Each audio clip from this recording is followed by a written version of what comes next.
करें स्टार्ट।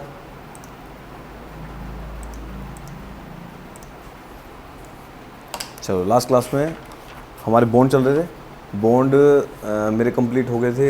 पहले header, stretcher, then English, then Flemish हो गया। उसके बाद में कौन सा कराया आपको, और फ्लेमिश में भी 2 किए थे, सिंगल और डबल। उसके बाद फिशिंग बॉन्ड हो गया था। Next of the bond is English cross bond. Next of the bond is, कितने 6 हो गए, 6 हो गए ना, 6th है।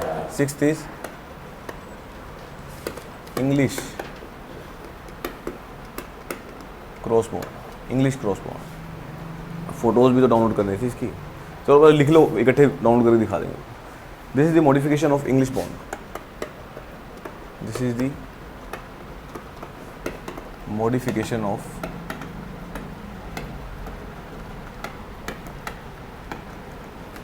This is the modification of English bond used to improve the appearance of wall. Used to improve the appearance of wall.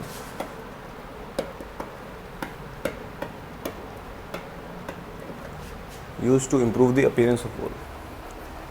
In this bond, in this bond, alternate cores. In this bond, alternate cores of headers and stretcher, of headers and in this bond, alternate cores of headers and stretcher are provided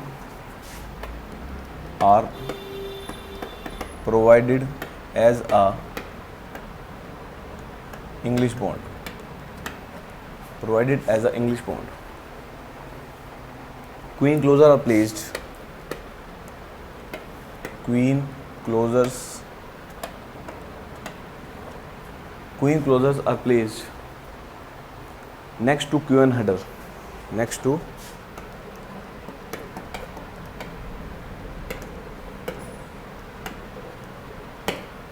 Q&A header. Queen closures are placed next to Q&A header. A header is introduced. A header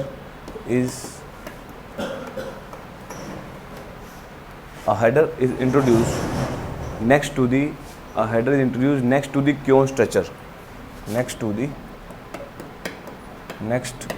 the Q&A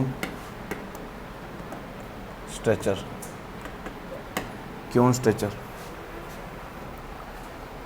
In every alternate stretcher course. In every alternate stretcher course.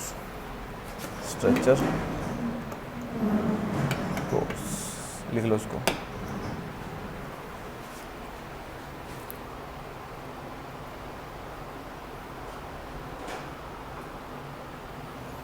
हो गया।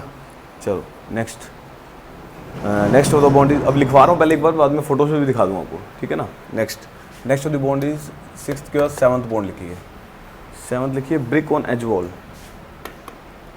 Brick on edge wall. This bond is inspired. This bond is inspired by English bond. This bond is inspired by English bond. But in this bond,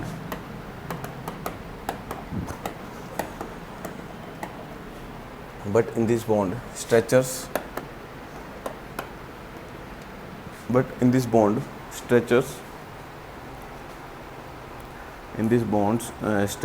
stretcher cores are replaced. Stretcher cores are replaced by laying. Stretcher cores are replaced by laying the brick on edges. laying the brick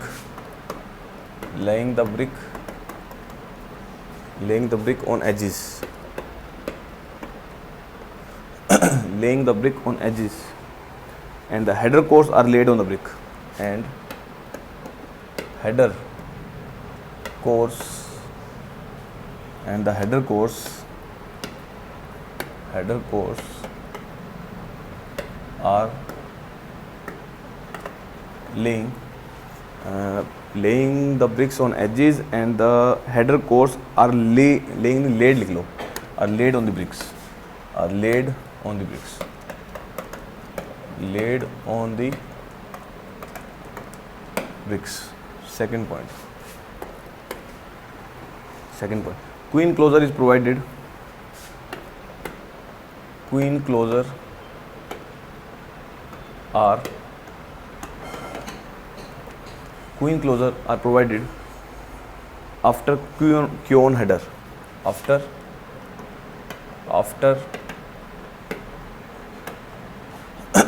Q-on header, ठीक है, in the header course, in the header course.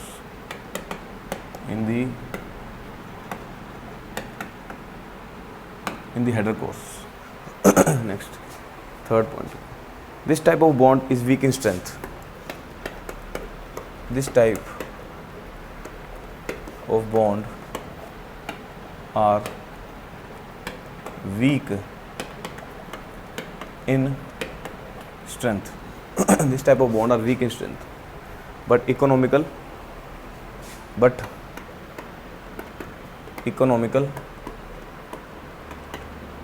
hence used in garden wall, used in garden wall.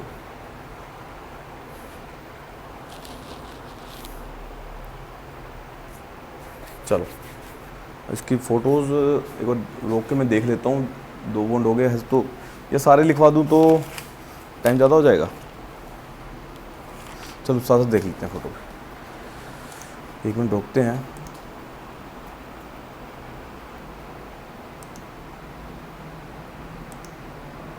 चलो समझो इसको।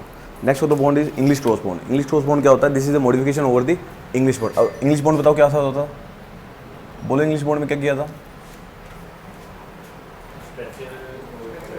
पहले stretcher, फिर header, फिर stretcher, फिर header. उसको वर्टिकल जॉइंट को तोड़ने के लिए हमने क्या लगा दी, क्यू इनक्लोजर और क्यू हेडर वो लगा दिए थे, ठीक है ना। तो अब ये वाला इंग्लिश क्रॉस बॉन्ड है, ये क्या है, मॉडिफिकेशन कर दी। क्यों? अब फ्लेमिश बॉन्ड क्या था, वो दिखने में अच्छा था, ठीक है, पर स्ट्रेंथ कम थी। इंग्लिश बॉन्ड की स्ट्रेंथ अच्छी थी, बट अगर उसकी अपीयरेंस भी अच्छी कर दी तो क्या हो जाएगा, उसकी क्वालिटी बढ़ जाएगी। तो मैंने इंग्लिश बॉन्ड को ही मॉडिफिकेशन कर दिया, मैंने उसकी अपीयरेंस बढ़ा दी। कैसे? To appear in the appearance of the wall की अब कैसे बढ़ाई? In this bond alternate course of headers, alternate course of headers and stretchers are provided as English. जैसे इंग्लिश बॉन्ड के अंदर अल्टरनेट कोर्स देते हैं किसके, हेडर्स और स्ट्रेचर के, वैसे ही इसमें दिए। Queen closers are placed next to the queen header, same case. जैसे उसने क्या कहा था, क्वीन क्लोजर को प्लेस कर देंगे next to the queen header. Starting में तो क्यून हेडर प्लेस कर दिया, उसके बाद क्यून क्लोजर प्लेस कर दिया। A header is introduce next to the queen stretcher. इसने बताया हेडर को इंट्रोड्यूस करते हैं क्यून स्ट्रेचर के बाद। क्यून स्ट्रेचर मतलब जो कोने पे क्यून स्ट्रेचर लगाएंगे, समझ रहे हो बात? उसका उसने क्या करा, एक हेडर को इंट्रोड्यूस कर दिया क्यून स्ट्रेचर के बाद in every alternate stretcher course. भाई जैसे ये इस कोर्स में स्ट्रेचर है, इसका अल्टरनेट कोर्स फिर आ गया। अल्टरनेट कोर्स स्टार्ट किससे होगा, किससे स्टार्ट होगा? क्यून स्ट्रेचर से, समझ गए। और हेडर को इंट्रोड्यूस कर दिया क्यून स्ट्रेचर के बाद, समझ रहे हो। ये देखो, जैसे ये स्ट्रेचर था, स्ट्रेचर को स्टार्ट किससे कर दिया, किससे? ये कर दिया क्यून स्ट्रेचर से, क्यून स्ट्रेचर से स्टार्ट कर दिया। दूसरा बताया आपने क्या करना है, header is introduce next to the queen stretcher. अब क्यून स्ट्रेचर ये आ गया, क्यून स्ट्रेचर के बाद क्या लगा दिया उसने, एक हेडर लगा दिया, उसका स्ट्रेचर चलता रहेगा। समझे बात को? उससे क्या हो जाएगी, इसकी अपीयरेंस ज़्यादा अच्छी हो जाएगी। कैसे हो जाएगी? फोटो देखते हैं इसकी, इतना ही बताया था क्या इसमें? चलो इसकी फ़ोटो देखते हैं। फ़ोटो देखो, इसमें दिख भी नहीं रहा, कुछ नहीं दिख रहा ना। चलो थोड़ा सा जो दिख रहा है वो देखो। इसमें यहाँ देखो नीचे क्या लगा हुआ है, देख रहे हो? इधर देखो, यहाँ देखिए नीचे स्ट्रेचर्स हैं, दिख रहा है आपको या नहीं दिख रहा? बिल्कुल ही। ये बड़ी हो सकती है क्या? बड़ी भी नहीं होगी। चलो मैं दिखाता हूँ अभी आपको। देखो these are the stretchers, these are the stretchers, दिख गए? स्ट्रेचर दिख गए। उसके बाद हेडर्स आ गए। हेडर के बाद क्या डाल रखा है उसने, क्यून हेडर डाल रखा है, ये बना दिया। अब अल्टरनेट कोर्स आ गया। अल्टरनेट कोर्स में पहला क्या है, क्यून स्ट्रेचर। क्यून स्ट्रेचर के बाद क्या लगा दिया, एक हेडर लगा दिया। दिख गया क्या? अरे मैं बना के दिखाया तो ये देखो, सबसे पहले बनाएगा दिस इज द स्ट्रेचर, ये स्ट्रेचर लगा दिया उसने। स्ट्रेचर के बाद क्या आते हैं, हेडर्स। हेडर्स आते हैं तो हेडर को पहले क्यून हेडर लगा दिया होगा उसने, उसके बाद वो क्या बोलते हैं उसको, क्लोजर हाफ लगा दिया होगा, ठीक है। उसके बाद हेडर्स लगा दी सारे, दिस इज हेडर, देख रहे हो। अच्छा, उसके बाद इसका अल्टरनेट कोर्स आ गया। अल्टरनेट कोर्स में पहले क्या करेगा, पहले लगाएगा क्यून स्ट्रेचर, क्यून स्ट्रेचर लगा दिया। क्यून स्ट्रेचर के बाद क्या प्लेस करेगा, फिर क्या प्लेस कर दिया उसने, उसके बाद उसने एक हेडर प्लेस कर दिया, दिस इज एक हेडर, उसके बाद वापस वही स्ट्रेचर सारे, ये सारे कहानी, समझे बात को। अरे कुछ नहीं किया, नीचे स्ट्रेचर्स, उसके बाद सेकंड जो कोर्स आएगा उसमें हेडर्स लगाए हैं, हेडर्स के अंदर भी वो तोड़ने के लिए उसने वो लगा दिया, क्योन क्लोजर लगा दिया, क्योन क्लोजर लगा दिया। उसके बाद क्या किया, जो अल्टरनेट कोर्स आया, अल्टरनेट कोर्स स्टार्ट किससे किया, क्योन स्ट्रेचर से। क्योन स्ट्रेचर के बाद क्या लगा दिया, एक हेडर प्लेस कर दिया। इसकी अपीयरेंस क्या होगी, बहुत अच्छी लगने लगी, ये सारी, और कुछ नहीं था इसका। आई समझ में, याद है कि क्योन क्लोजर क्या होता है, पढ़ना, दोबारा पढ़ना, इसको बार बार पढ़ना पड़ेगा, ठीक है ना। तो ये सारी कहानी समझ आ गई ना। चलो next of the bond, next of the bond is brick on Aizawl. अब ब्रिक ऑन एजवाल क्या कहती है, कहता है ये भी किससे इंस्पायर है, इंग्लिश बॉन्ड से ही, but in this bond stretcher course are replaced by laying the brick on edges. अब जो उस पे क्या बोलते हैं, इसने क्या किया, इस बॉन्ड के अंदर क्या किया, जो स्ट्रेचर कोर्स है उसको रिप्लेस कर दिया किससे, laying the brick on edges, उसके किनारों पे खड़े कर दिया उसको। कैसे, पहले ऐसे ले होती थी, अब ऐसी है, समझ गए।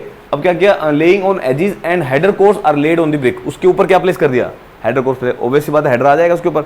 अब ऐसे प्लेस है, अब इसको ऐसे प्लेस कर दो तो उसकी विड्थ कैसे हो जाएगी, हेडर वाली हो जाएगी, उसके ऊपर हेडर प्लेस कर दिया। ये सारी कहानी थी। अल्टीमेटली ये किस लिए होता है, ये लोड बीरिंग नहीं होती है, ये गार्डन वॉल्स में लगा देते हैं। हाँ, फेसिंग ऐसे आ जाएगी, समझ गए ना बात। उसके बाद queen closer are provide after queen header in the, ये तो करते ही हैं आप, क्वीन क्लोजर को प्रोवाइड कर देते हैं आफ्टर दी क्यून हेडर, ठीक है ना। जब हेडर प्लेस किया उसने, पहले क्या प्लेस कर दिया, क्यून हेडर, उसके बाद क्या प्लेस कर दिया, क्वीन क्लोजर प्रोवाइड कर दिया। This type of bond are weak in strength, तो होगी नहीं इसकी, समझ रहे हो ना। ये तो टेम्परेरी स्ट्रक्चर के लिए होता है, अभी अपन एक वॉल खड़ी करनी है, वैसे वैसे खड़ी करनी है इसको। तो ये सारी कहानी, हाँ, बाउंड्री के लिए बोल सकते हो आप, बाउंड्री के लिए बोल सकते हो, but economically use in garden walls. ये सारी कहानी है। देखो इधर, ये देख लो, देख रहे हो, ये देखो, ये कैसे प्लेस कर रखी है, समझ गए। उसके ऊपर क्या कर दिया, अब ये देखो, ये किनारों से बाहर आ रही है, ये तो उसको तभी बोलते हैं एजेस, जो आते हैं उसके बाहर आ रहे होते हैं, तो उसको बोल देते हैं एज वॉल बोल देते हैं, जो किनारों पे यूज़ की जाती है, स्ट्रेंथ उसकी कम होती है। ये सारी कहानी, ठीक है। चलो अब कहानी करते हैं नेक्स्ट बॉन्ड की। नेक्स्ट बॉन्ड पे आ जाओ। नेक्स्ट बॉन्ड पे क्या क्या, ब्रिक ऑन एज वॉल हो गया, उसके बाद आ जाओ, कहाँ लिखें, चलो इस पे आ जाओ, देखो उस पर next point, next of the bond is brick on edge wall हो गया। Dutch bond, next of the bond, कितने हो गए बॉन्ड, 7 हो गए, 8वां, इसी Dutch bond.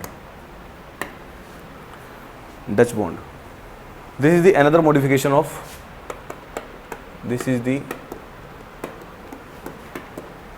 another modification of English bond. This is the another modification of English bond. In this bond, corner of walls, in this bond,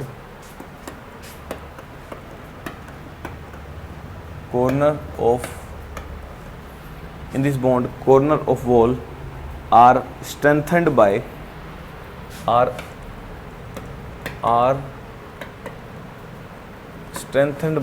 3/4 bat, 3/4 bat, as cune for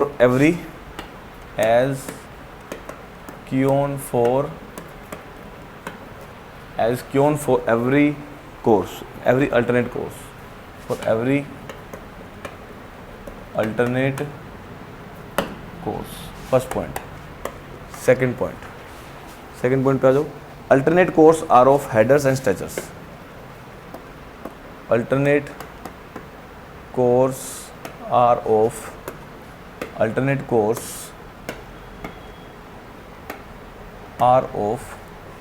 English का ही है तो are of stretchers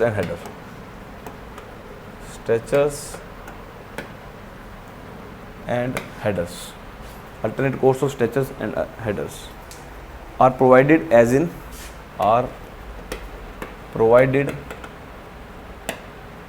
in English bond. चलो third point in every stretcher course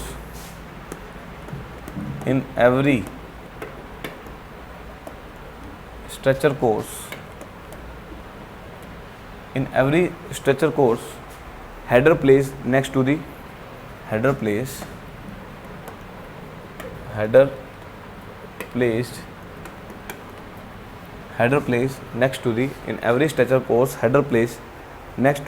three-quarter brick.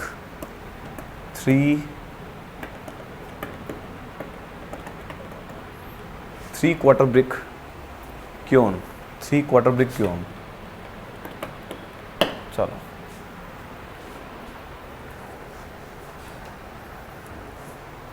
हो गया, समझो इसको. अब अगेन ये भी क्या मॉडिफिकेशन है, किस पे? इंग्लिश बॉन्ड की मॉडिफिकेशन है.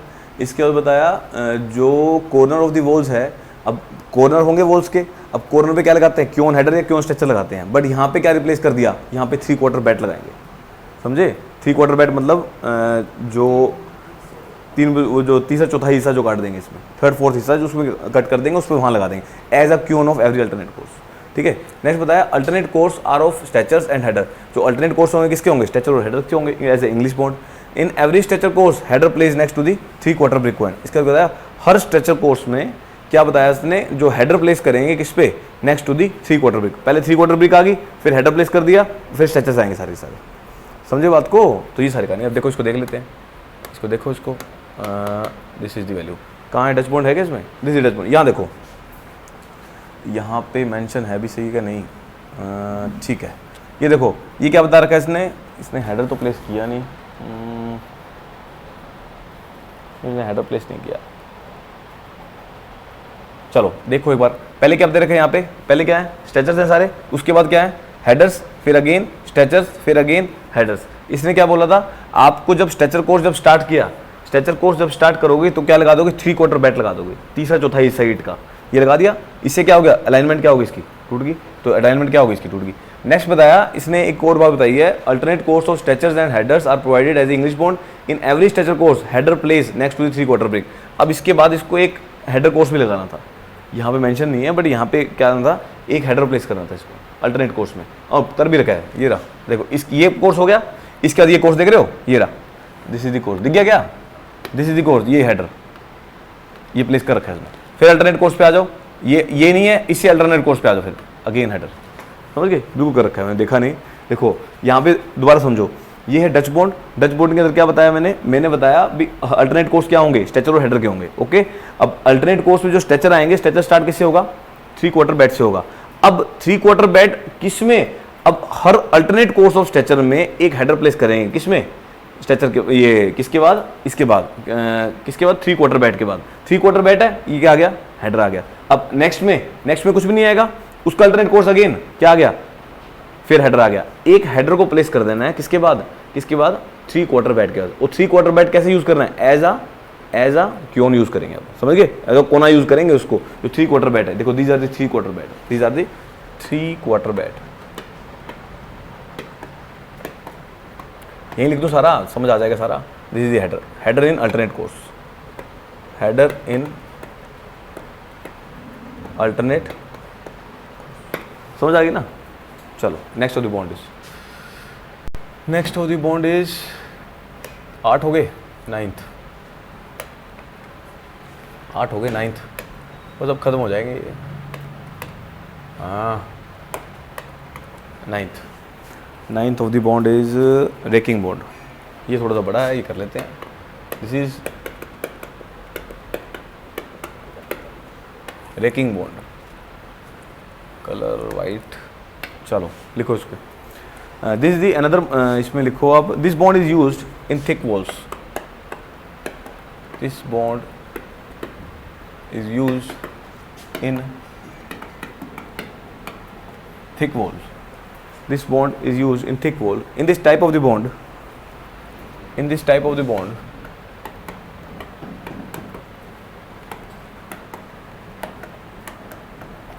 in this type of the bond, this bond is used in thick wall. In this type of the bond, the bonding bricks are kept.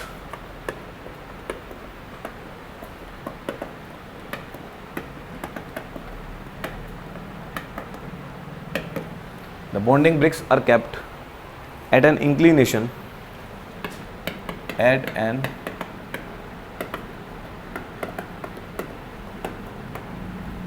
of wall, are kept at an inclination of wall, inclination to the direction of wall, inclination to the direction of wall,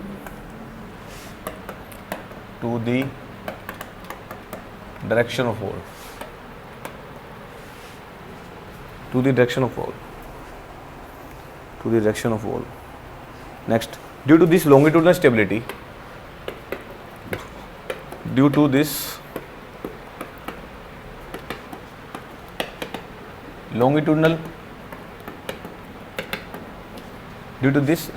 stability of thick wall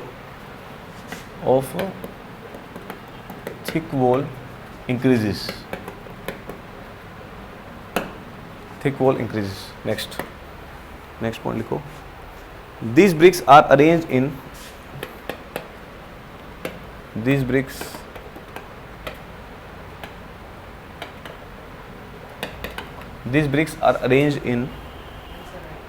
हाँ जी, हाँ pen बहुत सारे हैं.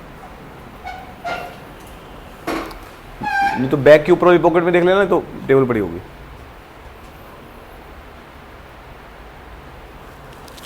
चलो next point लिखो इसमें. These bricks are arranged in inclination direction. In inclination.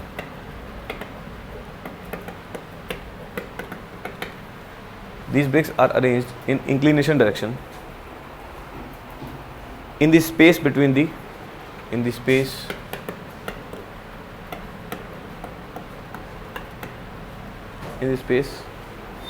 मिल गया, चल रहा है ना, देख लेना, ठीक है. In the space between the external structure of wall, external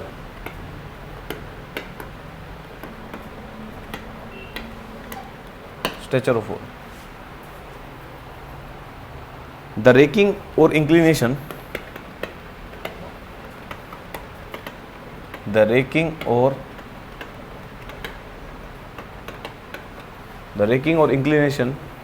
should be in opposite direction. Should be in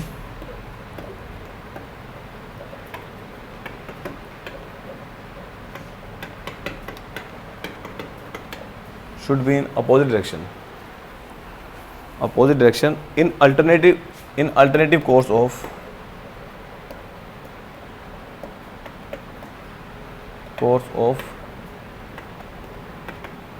raking. Alternative course of raking. हो गया. नेक्स्ट पॉइंट लिख लिया. नेक्स्ट पॉइंट, द रेकिंग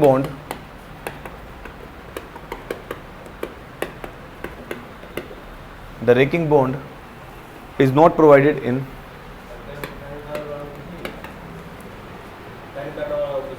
यहाँ में नहीं है, बाहर है, बाहर. अरे वो सामने है उस गली के.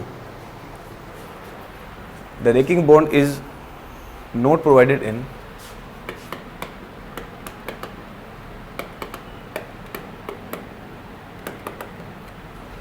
the raking bond is not provided in successive courses. It is provided at regular interval.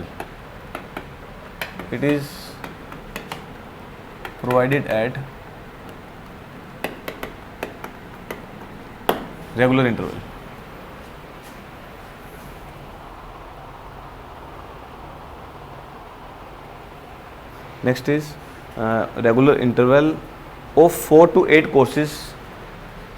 Of 4 to 8 courses. Of 4 to 8 courses in the height of wall. Courses in the height of wall. Next point. The raking course is generally provided. The raking course is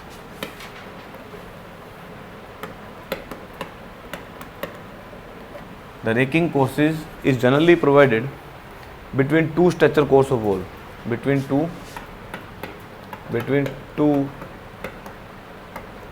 structure cores of wall, between two structure cores of wall having thickness equal to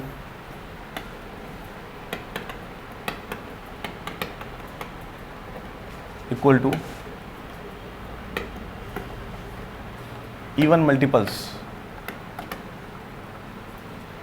having thickness equal to even multiples of half brick, multiples of even multiples of half brick to make the bond more effective, to make the bond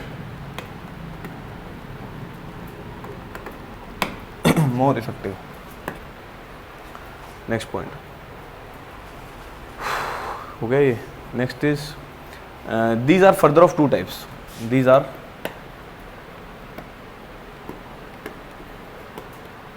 further of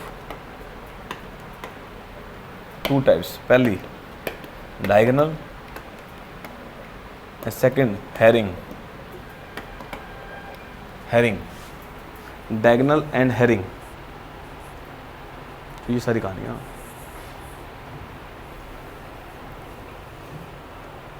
चलो अब इसकी photo शायद मिलेगी, देख लेते हैं. कल मैंने रेकिंग बॉन्ड की लिखी थी, ये दो टाइप तो बता रखे हैं और इसमें भी पूरा एग्जैक्ट नहीं है. चलो ठीक है, चल जाएगा, देख लेते हैं. चलो हो गया. चलो चेक करते हैं रेकिंग बॉन्ड क्या होता है. सबसे पहले रेकिंग का सिग्निफिकेंस क्या है. रेकिंग मतलब इंक्लिनेशन में ईंटें देना, इंक्लिनेशन में लगा देते हैं, समझ रहे हो. इंक्लिनेशन में मतलब अगर बोलूँ तो मैं थोड़ा सा आइडिया दे देता हूँ. दिस इज द इंक्लिनेशन, देख रहे हो, ये इंक्लिनेशन, या ऐसे दे देना, समझ गए. तो रेकिंग मतलब इंक्लिनेशन में प्रोवाइड करना, अल्टीमेटली ये है. अब इसका मतलब समझो क्या कहना चाह रहा है. ये कह रहा है the racking, next first point है मेरा, this bond is use in the thick wall. किस में यूज़ करते हैं, जब आपको मोटाई बहुत ज़्यादा करनी है वॉल की, ठीक है, जब मोटाई बहुत ज़्यादा करनी है. In this type of the bond the bonding bricks are kept at an inclination at an direction of wall. Ultimately जहाँ से आपने वॉल स्टार्ट की है, जैसे हॉरिजॉन्टली स्टार्ट की है, तो उसको क्या करोगे आप, इंक्लिनेशन में ईंटें लगाते जाएंगे, समझ गए. तो उसने बोला जो bonding of bricks are kept at an inclination to the direction of wall. Due to this, कहता इस इंक्लिनेशन की वजह से क्या होगा, due to this longitudinal stability क्या बढ़ जाएगी इसकी. लॉन्गिट्यूडनल स्टेबिलिटी मतलब लॉन्गिट्यूडनली ज़्यादा लेंथ वाइज जो है ज़्यादा स्टेबल हो जाएंगे वो, उसकी स्ट्रेंथ क्या हो जाएगी, अल्टीमेटली बढ़ जाएगी. उसके बाद बोला वो जो थिक वॉल की end increases. This bricks are arrange in inclination direction in the space between the external structure of wall. इसका मतलब समझो. इसके बाद इसने बोला, मैं बना के दिखाया था इसको, ज़्यादा समझ पाओगे. जैसे इसने बोला दिस इज द स्ट्रक्चर, इसमें दिख भी जाएगा, दिख ही जाएगा फोटो, इसमें दिख जाएगा. देखो ये देख रहे हो, नीचे क्या है, नीचे क्या है, स्ट्रक्चर. ऊपर क्या है, स्ट्रक्चर के बीच में क्या लगा दिया इसने, इंक्लाइन कर दिया. तो अल्टीमेटली ये बताना चाह रहा है, ये बोल रहा है ये आपको बात बोल रहा है. With these bricks are arranged in inclination direction in the space between the external structure. जो वॉल के एक्सटर्नल क्या रहेगा, स्ट्रक्चर्स रहेंगे, ठीक है. उसका द रेकिंग और inclination should be in opposite direction. जो रेकिंग और इंक्लिनेशन है should be opposite direction in alternative course में. अल्टीमेटली ये क्या बोल रहा है भाई, इसमें अल्टरनेटिव कोर्स में होते हैं, सक्सेसिव नहीं होते. अल्टीमेटली क्या बोलना चाह रहा है, देखो मान लो ये मेरे स्ट्रक्चर्स हैं, दीज आर दी स्ट्रक्चर्स, ठीक है, दीज आर दी स्ट्रक्चर्स, ये सारे स्ट्रक्चर्स हैं और एक्सटर्नल भी स्ट्रक्चर्स, ये स्ट्रक्चर्स हैं, ठीक है. इसमें क्या कर दिया अपन ने, इंक्लिनेशन में दे दिया, समझ रहे हो, समझ आ गई ना. अरे मैंने ऐसे बना के दिखा रहा हूँ, थोड़ा सा पता लग जाएगा बस. ये इंक्लिनेशन में दे दी. अब इसके बाद बोला, इसके बाद क्या प्रोवाइड करोगे, इंग्लिश बॉन्ड प्रोवाइड करोगे. इसके बाद इंग्लिश बॉन्ड प्रोवाइड करोगे. इसके बाद जो कोर्स आएगा उसमें प्रोवाइड करेंगे क्या, ये वाला बॉन्ड. अब उसमें भी इसकी जो डायरेक्शन है उसकी अपोजिट डायरेक्शन हो जाएगी ऊपर. बात समझे. अरे पहले समझो, देखो एक कोर्स है, एक कोर्स के अंदर आपने इंक्लिनेशन में दे दी ईंटें सारी. उसके बाद जो कोर्स आएगा, अगला नेक्स्ट कोर्स मतलब नेक्स्ट पैनल जो आएगा आपका, उसके अंदर अपन ये प्रोवाइड नहीं करेंगे. उसके बाद ये इंक्लिनेशन प्रोवाइड नहीं करेंगे. उसका सिंपल जो बॉन्ड होता है वो प्रोवाइड कर देंगे. तो अगेन उसके बाद जो कोर्स आएगा उसमें भी इंक्लिनेशन प्रोवाइड करेंगे. बट कैसी डायरेक्शन हो जाएगी, इसकी डायरेक्शन कैसे हो जाएगी, ऐसे हो जाएगी. बात समझे. वो हॉरिजॉन्टली भी हो सकती है, वर्टिकली भी हो सकती है. चलो इसके बाद हॉरिजॉन्टली दिखाता हूँ. देखो चलो इसके बाद कोर्स आया, इसके बाद क्या कर दिया इसने, ये पैनल बना दिया अपन ने. मैं हॉरिजॉन्टली दिखा रहा हूँ, है वर्टिकली, समझिए. उसके बाद क्या आया, अगेन अपन ने क्या कर दिया, इंग्लिश बॉन्ड प्रोवाइड कर दिया. This is English bond. यहाँ पे हेडर आ गए, ये हेडर आ गए, ये हेडर आ गए, ठीक है. अगेन अब ये क्या होगा, सक्सेसिव हो गया. सक्सेसिव में कोई भी नहीं होगा। इसके बाद अगेन अल्टरनेटिव कोर्स आ गया, अगेन अल्टरनेटिव कोर्स आया, इसमें क्या होगा, इसकी डायरेक्शन क्या हो जाएगी, इसकी डायरेक्शन ऐसी हो जाएगी। ये बोल रहे, ये बोलना चाह रहा है भाई सक्सेसिवली नहीं होगी, अल्टरनेट कोर्स में हो सकती है, ये बात बोलिए। समझ गए बात? क्या चीज़? हाइट तो जितनी मर्जी ले लो, पूरी वॉल बना दो, कोई दिक्कत नहीं है, हाइट का कोई इशू नहीं है इसके। हाँ वो पैनल्स वो ले लेते हैं कोर्सेज, लगभग 4 से 8 कोर्सेज ले लेते हैं भाई, 4 से 8 कोर्स हो गए इसके अंदर, उसके बाद अगेन वो छोड़ देंगे इसको, ठीक है। चलो next, the racking board is not provided in successive courses, it is provided at the regular interval of 4 to 8 courses. ये वही बता ही दिया जो आप पूछना चाह रहे थे, 4 से 8 कोर्सेज के बाद हाइट ऑफ द वॉल्स पे, उसके बाद हम क्या करते हैं वो स्टार्ट करते हैं। नेक्स्ट बताया, the raking course is generally provided between the 2 structure course of wall having thickness equal to even multiples of half brick. इसका मतलब समझो, जो रेकिंग कोर्स है वो प्रोवाइड करते हैं 2 स्ट्रक्चर कोर्स के बीच में, ये तो समझ आ गई अपने को। उसकी जो थिकनेस होगी कितनी होगी, इवन मल्टीपल्स। इवन मल्टीपल का क्या मतलब होता है, even multiples of half brick. Even multiple मतलब हाफ ब्रिक्स हैं, जैसे 2 ब्रिक्स, जैसे 2 हाफ कितनी ब्रिक्स हो जाती हैं, हाफ कितनी ब्रिक्स हो जाएंगी, इवन मल्टीपल्स में है ब्रिक्स। अल्टीमेटली इसने बोला आधी ब्रिक्स हैं वो इवन मल्टीपल्स में हैं। जैसे आप बोल सकते हो 2 ब्रिक्स हैं हाफ के लिए, कितनी ब्रिक्स हो जाएंगी टोटल कितनी ब्रिक्स हो जाएंगी,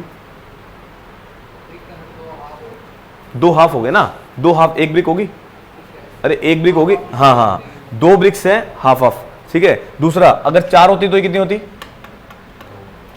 2 हो जाएंगी। तो अल्टीमेटली ये कहना चाह रहा है भाई इवन मल्टीपल्स में उसकी थिकनेस होती है, इवन मल्टीपल्स में मतलब उसकी ब्रिक की जो है हाफ जैसे मिला दिए, इवन हाफ मल्टीपल इसने बोल दिया। नेक्स्ट बोला उसने, these are the further 2 types, 2 types हैं इसके, एक डायगोनल एक हैरिंग। डायगोनल कब बोलेंगे, फोटो में दिखा दिया मैंने आपको, डायगोनल दिखाया मैंने आपको फोटो में, देखो दीज आर दी डायगोनल, ये देख रहे हो इस डायरेक्शन। और हैरिंग ये ऐसे इंक्लाइंड एंगल बना रही है, दिस इज द हैरिंग, इसको बोल देते हैं। ये सारी कहानी समझ गए बात? चलो हो गया इतना। नेक्स्ट इसके पहले वाला page, next of the bond. कितने बॉन्ड हो गए, 9 हो गए, 10वां बॉन्ड हो गया। लो ये बॉन्ड ही खत्म नहीं हो रहे, जिग-जैग बॉन्ड, जिग-जैग बॉन्ड। अब आओ जिग-जैग पे। This bond is similar to the herring bond, this bond is similar to the herring bond. This bond is similar to the herring bond, except that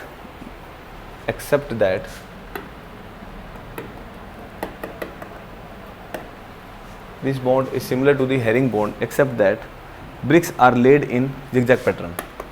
Except that bricks are laid in zigzag pattern. Bricks are laid in zigzag pattern.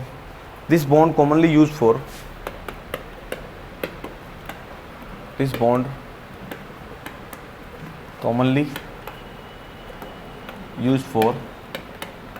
panels. This bond commonly used for panels in brick flooring or walls. In brick flooring और walls दोनों में use कर सकते हो, सारी का हो गया। चलो नेक्स्ट और लिख लो, garden wall English bond.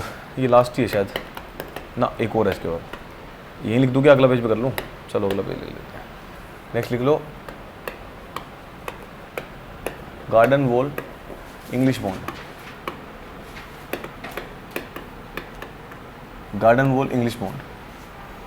garden wall English bond.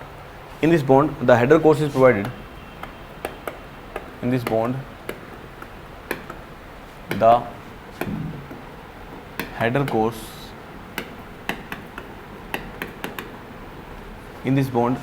course is provided only after the 3 to 5 structure course.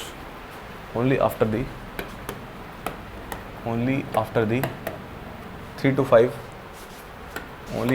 3 to 5 stretcher course. Only after the 3 to 5 stretcher course. हो गया। In each header course in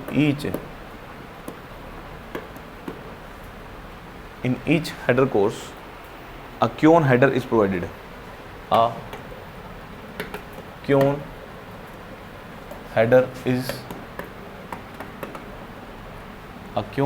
provided to provide necessary lap. To provide necessary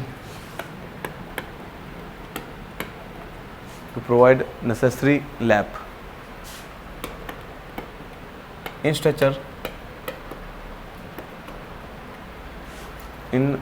stretcher course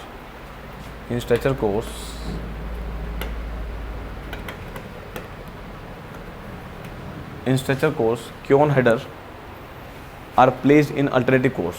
Kion header are placed in alternative course.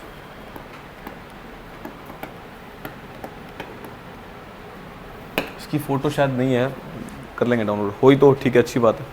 Next लिख दूंगा इकट्ठे, last एक रह गया है. चलो next of the bond is, कितने हो गए? 11 10, ये 11वां है. चलो 12वें पे आ जाओ. 12वां garden wall Flemish bond. Garden wall Flemish bond देख लूँ और तो नहीं है. चलो in this bond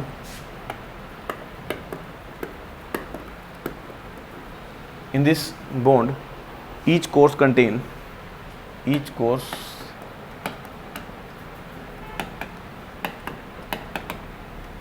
this bond each course contains one header after 3 to 5 stretchers. One header after 3 to 5 stretchers. 3 to 5. One header after 3 to 5 stretchers. Continuously placed along the length. Continuously placed along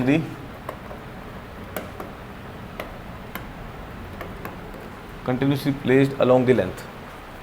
हो गया? Continuously placed along the length. उसके बाद continuously placed along the length of the course. Each alternative course contains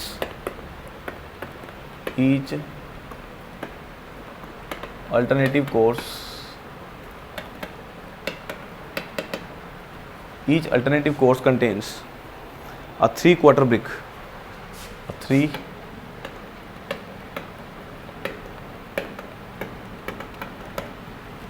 Each alternative course contains a 3/4 brick bat. 3/4 brick bat placed next to the Kion header. Placed next to the Kion header. Last point. This bond is also known as Scotch bond. ये objective है इसका. This bond is also known as Scotch bond. ये सारी कहानी ध्यान रखनी है. This is known as Scotch bond. ठीक है. चलो इसकी कहानी भी देख लेते हैं. अब देखता हूँ फोटो कौन सी है, नहीं है तो डाउनलोड कर लेंगे हम लोग. एक बार देख लेते हैं. गार्डन वॉल बॉन्ड तो है, इसमें आपको चेक कर लेता हूँ मैं. हेडर स्ट्रेचर या हेडर स्ट्रेचर, ठीक है. दिस इज हेडर अगेंस्ट, ये तो हो गया garden wall English bond. This is garden wall English bond. Next garden wall Flemish bond नहीं है, वो समझा दूंगा, या तो नहीं समझ आएगा तो फोटो भी दिखा देंगे इसको. चलो समझते हैं इसको. कहाँ से आपको बताना है अब? जिग जैग बता दिया था हैं, ये यही बताना है. देखो दिस बॉन्ड, ये अगेन वही बॉन्ड है. कैसा बॉन्ड है? जैसा अपने रेकिंग बॉन्ड किया है, इंक्लाइनेशन प्रोवाइड करते हैं. This bond is similar to the कैसा बॉन्ड है? Herring bond. हेरिंग बॉन्ड देख लिया आपने? हेरिंग कैसा था? वो ऐसे करके ऐसे प्रोवाइड करके थी, वो हेरिंग बोर्ड की तरह है. Except that bricks are laid in zigzag portion. But exception ये है उसके अंदर, जो लेड कैसे प्रोवाइड करते हैं? जिगजैग पोर्शन में. ऐसे समझ रहे हो? जैसे जिगजैग पोर्शन. हाँ वो स्ट्रेचर्स भी आएंगे, वो जो दिखेगी ना वो स्ट्रेचर ये जिगजैग पोर्शन में दिखेगा. नेक्स्ट बताया this bond is continuously commonly use for the panels. Ultimately कैसा होता है, जैसे आपको रोड में भी दिख जाएंगे, रोड के जो पैटर्न होते हैं, जो ब्लॉक्स के पैटर्न होते हैं, वो जिगजैग पैटर्न में देखे होंगे आपने, तो वो जो पैटर्न होता है वो जिगजैग पैटर्न होता है ताकि इंटरलॉकिंग अच्छी हो जाए। इंटरलॉकिंग अच्छी करने के लिए जिगजैग पैटर्न यूज करते हैं, समझ के बात। या इसको ऐसा बोल सकते हो भाई आपको पैनल बना दिया, एज इट इज पैनल के पैनल पुट कर दिया यहाँ पे, समझ गए। तो पैनल पहले ही बना देंगे, उसके बाद ऐसे कैसे फिल कर देंगे उसको, तो जिगजैग पैटर्न उसको यूज करते हैं। Next of the bond is garden wall English bond. English bond क्या होता था, नीचे स्ट्रेचर ऊपर हेडर, नीचे स्ट्रेचर फिर हेडर अगेन। अब this in this bond header course is provided only after the 3 to 5 stretcher. इसने बोला इसमें क्या करेंगे हम, हेडर कोर्स को प्रोवाइड करेंगे ओनली आफ्टर दी 3 से 5 स्ट्रेचर। अब यहाँ पे 3 से 5 स्ट्रेचर लगा दिए पहले, 3 से 5 स्ट्रेचर, समझ गए ना बात। अरे वो उसका नहीं था, गोल्डन वॉल दूसरा था वो, चलो कोई बात नहीं, देख लेते हैं। दीज आर दी स्ट्रेचर्स, ये स्ट्रेचर्स, ये again stretcher again stretcher again stretcher, फिर अगेन क्या आ जाएगा, हेडर आ जाएगा। इसके पहले भी मैंने आपको एक कुछ ऐसा कोर्स बताया है, पहले एक बॉन्ड ऐसा पहले बताया है जिसमें 5 स्ट्रेचर के बाद एक हेडर आता है, समझ गए। तो उस बॉन्ड को क्या बोल रखा है यहाँ पे, अल्टीमेटली कहने का मतलब ये है, पहले अच्छा इंग्लिश बॉन्ड के अंदर क्या होता था, स्ट्रेचर हेडर, बट यहाँ पे कहानी क्या कर दी, 5 स्ट्रेचर के बाद एक हेडर प्रोवाइड कर दिया, समझ गए ना। 5 हेडर आ गए, उसके बाद क्या आ जाएगा, स्ट्रेचर आ जाएंगे। उसके बाद in each header course a queen header, अब हेडर कोर्स में क्या करोगे, in each header course a queen header is provided to provide a necessary lap. भाई प्रॉपरली लैब बना रहे अपना, उसमें हम क्या प्रोवाइड कर देते हैं, हम लोग क्योन हेडर प्रोवाइड कर देते हैं, मतलब कोने पे क्या लगा देंगे, क्योन हेडर लगा देंगे। नेक्स्ट बताया in stretcher course queen header are placed in alternative courses. अब अगेन ये कहानी बता रखी है मैंने, इसने क्या करा, स्ट्रेचर कोर्स आएंगे, पहला स्ट्रेचर कोर्स आ गया, अगेन अल्टरनेटिव कोर्स, दूसरे कोर्स के अंदर क्या आ जाएगा, उसके क्या लगा देंगे, स्ट्रेचर क्योन लगा देंगे, फिर अगेन प्लेन आ जाएगा, फिर अगेन स्ट्रेचर क्योन हेडर ये आ जाएगा, समझ के बाद। तो ये सारी कहानी आपको ध्यान रखनी है। क्या अपनी स्कूटी खड़ी है क्या अपनी 6419?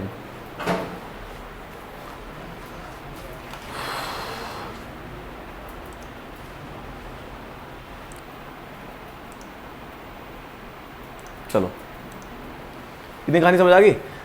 इसके बाद स्ट्रेचर कोर्स में क्या कर प्रोवाइड करते हैं, क्योन हेडर प्रोवाइड प्लेस करते हैं, किसमें, अल्टरनेटिव कोर्स में। पहले कोर्स में स्ट्रेचर है, उसके बाद अपना फिर स्ट्रेचर, उसका अल्टरनेट कोर्स, सक्सेसिव नहीं अल्टरनेट कोर्स में क्या प्रोवाइड कर दिया उसने, क्योन हेडर प्लेस कर दिया ऊपर। ये सारी कहानी चेक कर लेते हैं, इसमें अगर दिख रहा है तो हम दिखा देते हैं, इसमें क्या इशू है। देखो अगेन देखिए, नीचे क्या दे रखा है, दीज आर स्ट्रेचर्स, नहीं है इसमें नहीं है, stretchers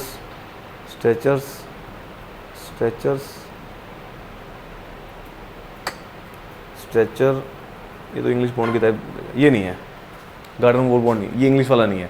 golden wall English bond क्या होता है, दोबारा से फोटो दिखा दूंगी दोबारा से, उसमें कुछ भी नहीं है, बस स्ट्रेचर्स प्रोवाइड कर रखे होंगे, स्ट्रेचर के बाद एक हेडर आ जाएगा, ठीक है। स्ट्रेचर में भी अल्टरनेटिव कोर्स में क्यों हेडर प्रोवाइड कर रखे हैं, बस समझने की बात है यार, अब तो समझ गई, इतनी सारी फोटोज दिखा दी, अब तो क्लियर हो गया। Next of the bond is garden wall Flemish bond. अब ये कैसा बॉन्ड होगा, फ्लेमिश बॉन्ड क्या कहता है, एक स्ट्रेचर एक हेडर, स्ट्रेचर हेडर अल्टरनेटिव एक ही कोर्स के अंदर, समझ रहे हो। इस कहानी क्या बता दी, in this bond each course contain 1 header after the 3 to 5 stretcher. अब यहाँ पे क्या करेगा, स्ट्रेचर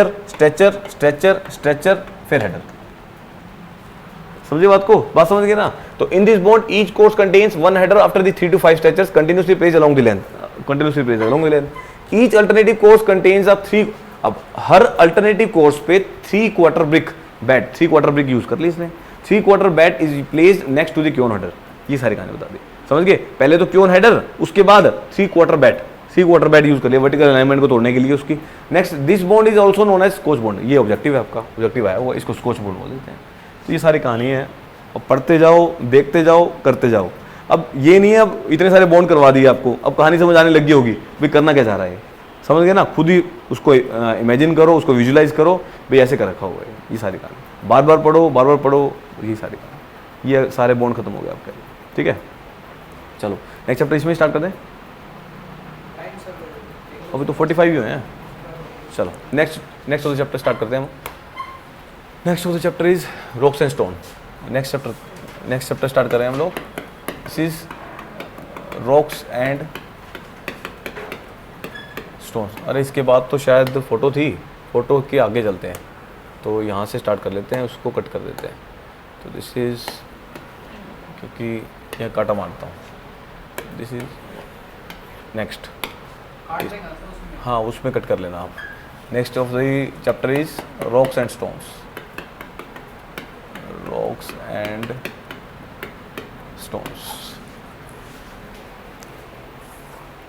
नेक्स्ट ऑफ दी, चलो अब ये सब क्या है, these are the rocks and stones. Rocks and stones क्या है, दीज आर दी कजन्स, ये कजन्स हैं किसके, ब्रिक्स की। अब पहले क्या यूज होती थी, रॉक्स एंड स्टोन यूज होती थी, अब क्या यूज होती है, ब्रिक्स यूज होती हैं। अल्टीमेटली सभी रिलेटेड है, पूरे बिल्डिंग मटेरियल। अब तो काफ़ी सारी पढ़ चुके हैं हम लोग, जैसे सीमेंट, लाइम, ये सब चीज़ें पढ़ चुके हैं। सीमेंट और लाइम रिलेटेड हैं, रॉक्स एंड स्टोन्स के से रिलेटेड हैं, ब्रिक्स से रिलेटेड हैं, टिम्बर एंड स्टील, बहुत सारी चीज़ें हैं जो आपस में रिलेटेड हैं। तो सारे के सारे कुछ पहले नेचुरली यूज होते थे, अब आर्टिफिशियल बनने लग गए। अब ये कैसा कंपोनेंट हो गया, पहले नेचुरली मिलता था ये रॉक्स है, अगेन उसके बाद क्या मिलने लग गया, अब यहाँ पे उसको क्या कर दिया हमने, कन्वर्ट कर दिया किसमें, ब्रिक्स में कन्वर्ट कर दिया। तो अभी ऐसे ब्रिक्स यूज़ करने लग गए हम, समझ गए ना बात। अब रॉक्स अगेन आप रिलेट कर सकते हो, रॉक्स की कहानी कहाँ पढ़ी हुई है, पहले रॉक्स की कहानी अगेन आपने पढ़ा हुआ सोयल पढ़ी है। अब हम क्या यूज़ करते हैं, सोयल यूज़ करते हैं। सोयल से पहले क्या यूज़ होती थी, सोयल अल्टीमेटली बनती कैसे है, वेदरिंग ऑफ रॉक्स से। तो रॉक्स की वेदरिंग के कारण क्या फॉर्म होती थी, सोयल बनती थी। अब सोयल क्या हो गया, एक नेचुरल कंपोनेंट हो गया इसका, अब उस सोयल से क्या बना देते हैं हम, ईंटें बना देते हैं। तो ये सारी कहानी है, समझ गए ना बात, रिलेट कर दिया, सभी सब्जेक्ट आपस में इंटर रिलेटेड है, तो उसी अकॉर्डिंग ये चलता रहेगा सारी कहानी, ठीक है। चलो रॉक्स एंड स्टोन की कहानी लिखो, स्टार्ट करते हैं इसको। चलो सबसे पहले स्टोन की डेफिनेशन लिखो। स्टोन्स में लिखो, stones has been defined as,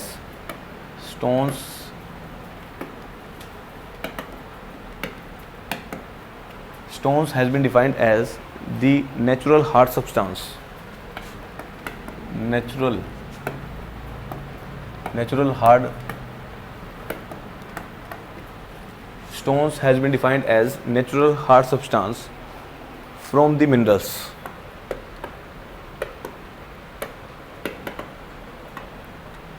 natural hard substance from the minerals and earth materials, minerals and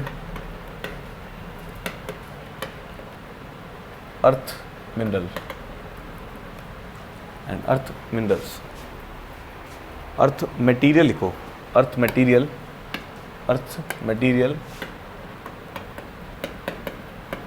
which are present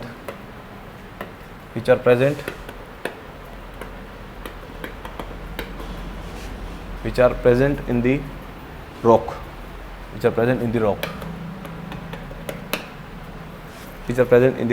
Next, rock may be defined as portion of earth crust. Rock may be defined as the portion of earth crust. The rock may be defined as a portion of earth crust having earth crust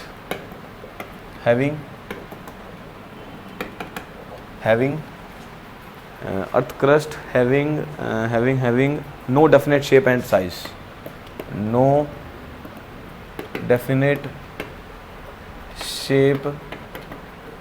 and size, almost all rocks have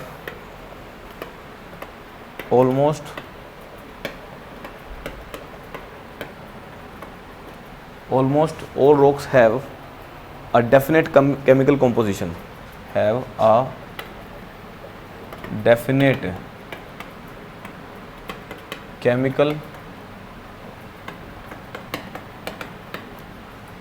having a definite chemical composition and are made up of minerals and organic matter,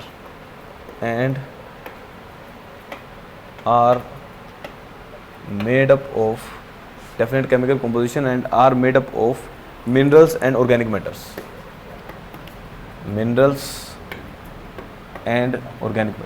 ये लिख लो। Next, some of the rocks forming minerals are as follows. Some of the rocks forming minerals are as follows, such as first कौन कौन से हैं इसमें लिखो, quartz, नाम सुना हुआ है ना, क्वार्ट्स, ये सब रॉक्स के टाइप्स हैं। फेल्ड्सपर, feldspar. Third is mica, dolomite. These are the example of rocks. These are the types of rocks जो मिनरल से बनते हैं, रॉक फॉर्मिंग मिनरल्स हैं ये, ठीक है, इनसे रॉक्स बनाई जाती है. Next, being aggregates of minerals,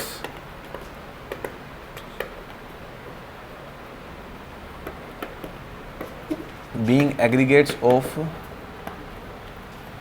aggregates of minerals, the properties of rock are dependent upon the properties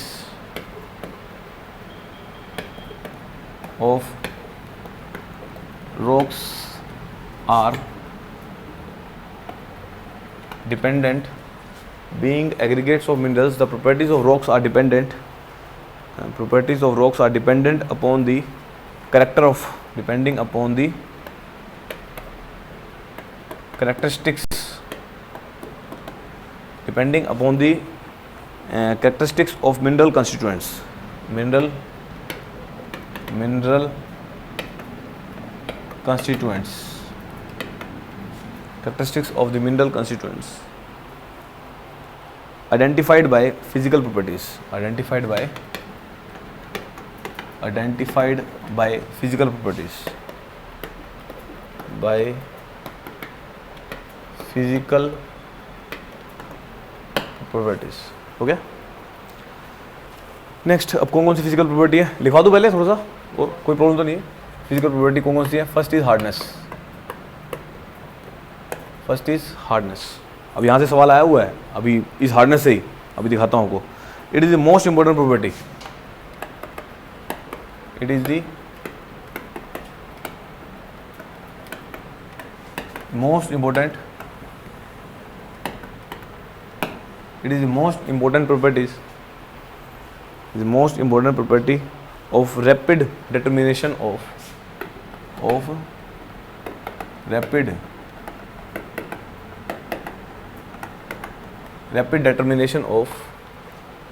rapid determination of minerals, rapid determination of minerals. First. Second, it is measured by scratching the minerals. It is measured by scratching the minerals. It is measured by scratching the minerals with a series of substance known as, with a series of substance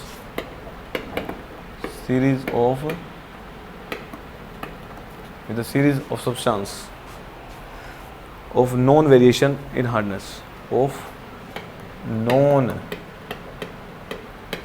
variation in hardness. Non non ध्यान रखना, के है आगे. Non variation in hardness using the following scale. अब यहाँ scale से सवाल आया हुआ है, ध्यान रखना इसको.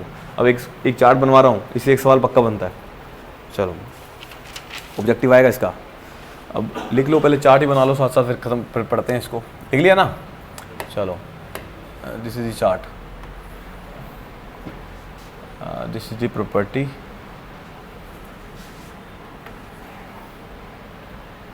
and this is the scale. इसको स्केल बोलते हैं, ठीक है. ये सारे काम है. चलो, फर्स्ट ऑफ दी, अब हार्डनेस से जो मटेरियल जिससे आपको स्क्रैच करना है वो सब्सटेंस है. सब्सटेंस जिससे हम स्क्रैच करेंगे, ये वो सब्सटेंस है जिससे हम स्क्रैच करेंगे. सब्सटेंस कौन कौन सा? पहला टाल्क, सेकंड टाल्क के बाद है gypsum, third is calcite, fourth is ये सब्सटेंस जिसको स्क्रैच करेंगे, फोर्थ इज फ्लोराइट. लिख लो फटाफट से साथ साथ ही, fluorite. Fifth is apatite.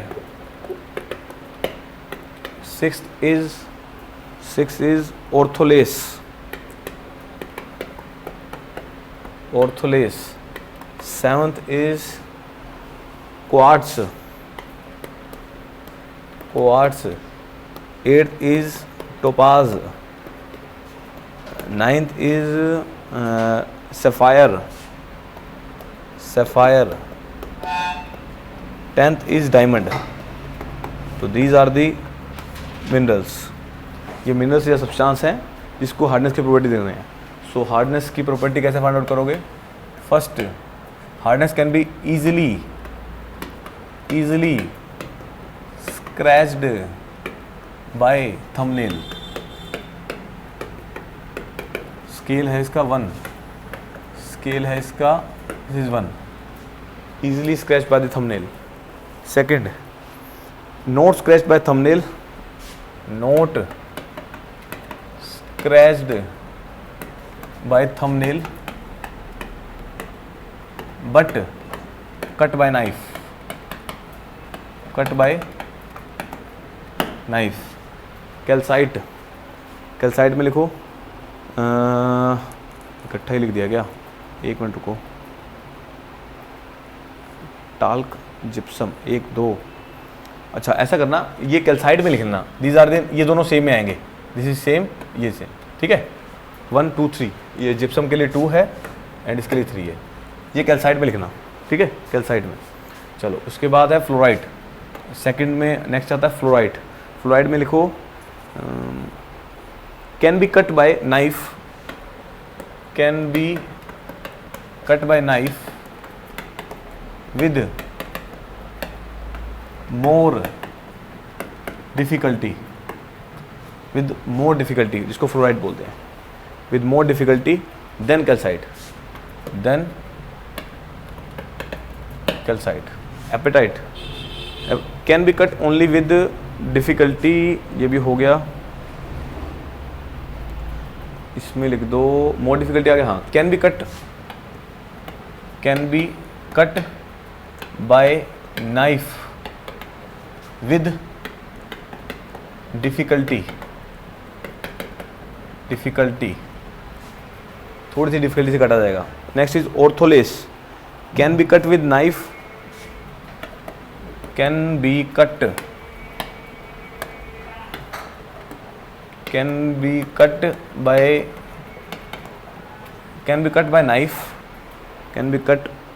by knife with difficulty on edges, with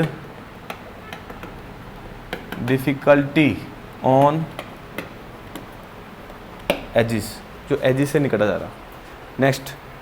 next is quartz, it is not scratched by steel, not scratched by steel। बाकी आपको बस ये सेम ही आएंगे, बाकी स्टील से स्क्रैच में सेम आ जाएगा। अब नंबर लिख लो, 3 4 अगेन 5 6 7 8 9 10। ये तो 11, एक बार और चेक कर लेता हूँ, हाँ 10 ही है, ठीक है, ये लिख लो।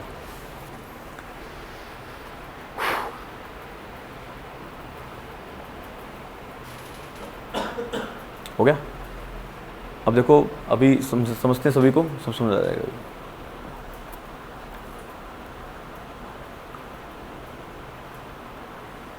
अब ये सवाल ईएससी में पूछता है, इसमें से एक सब्सटेंस दे देगा, इसकी हार्डनेस कितनी है, किस स्केल पे है, किस नंबर पे आती है, ये 1 2 3 4 ये लगातार याद करना है, ठीक है। चलो समझो उसको।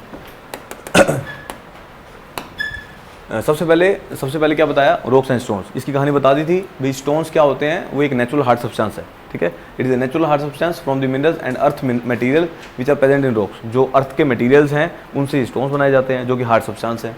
नेक्स्ट, रॉक्स क्या होते हैं। अब रॉक्स भी क्या है, मे बी डिफाइंड एज ये पोर्शन ऑफ अर्थ क्रस्ट है, जो अर्थ की जो क्रस्ट है, समझ रहे हो ना, अर्थ की क्रस्ट जो अर्थ जिसे बनी हुई है, अर्थ की जो क्रस्ट है, जो लेयर है अर्थ की, हैविंग, जिसकी कोई डेफिनेट शेप और साइज नहीं होती, उसको रॉक बोल देते हैं। डेफिनेशन डिवाइड कर रखी है।